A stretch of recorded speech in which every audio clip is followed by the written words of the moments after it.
Well, I first started noticing things that were happening in my brain was when I was at work. I work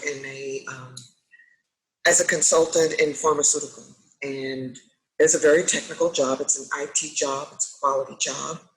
It has to do with federal regulations and how pharmaceutical companies were meeting the standards for computers and anything they put in the computers.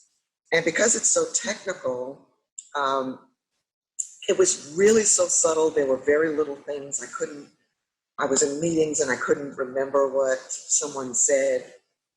So I took avid notes, but it was just enough to make me realize that something was wrong. It wasn't a big deal. Um, I was on a long-term assignment. It wasn't affecting the job or anything like that. But deep down inside, there was something that was bothering me. There was Alzheimer's in the family. And my mother had 13 brothers and sisters, and probably more than half of them had it at some point in time. So that's what made me kind of think there was something going on. I was petrified because I'd seen it in my mother's family, my aunts and uncles. I literally had a meltdown.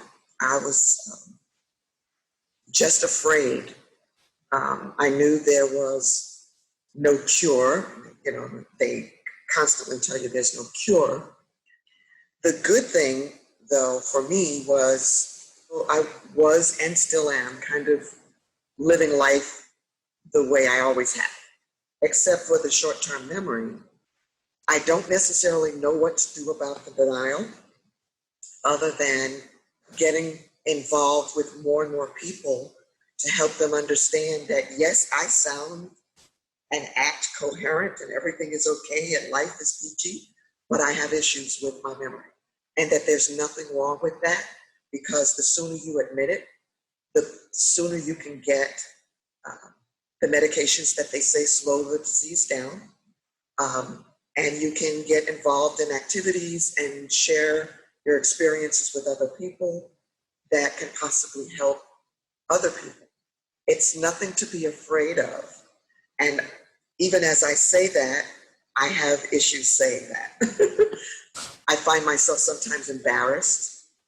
I don't want people to think a certain way of me because I have this early onset Alzheimer's.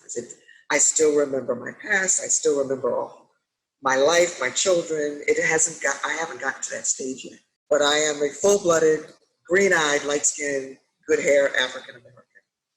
And I want to say we are stubborn, but I guess everyone is stubborn when it comes to admitting that we have, I hate to use the word disease, so I like to use the word condition, that will eventually take us to a place that we don't want to be, where we can't control our lives, where we'll need assistance 24/7. And I think that is a fear worse than being told that you have a terminal disease. I mean, and although this is way down the line, it may become that. In the meantime, we can still be functional with a lot of help until we get to a point where we can't. And that can take any number of years for everyone, for each individual. So the earlier we acknowledge it, the better we can live. In the African American, I'm not quite sure why we as a people seem to put it in denial. It could be fear, it could be lack of education. I know I was petrified, and I had my meltdown when I found out. But after that, I decided I've got to do something about this, because I watched my mother, I watched some of my mother's brothers and sisters, my aunts and uncles. I have friends, the few that I've told, who say, oh yeah, my friend's got this, and they won't admit it.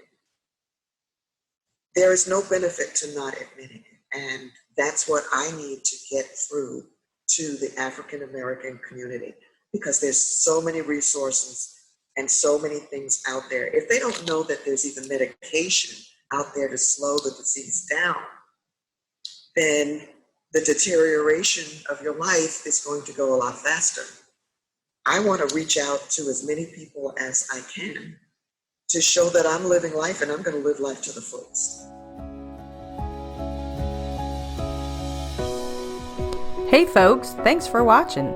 Please like and subscribe to help us spread TEEPS's positive approach message around the world. And don't forget to click the bell to get notified when new videos are posted.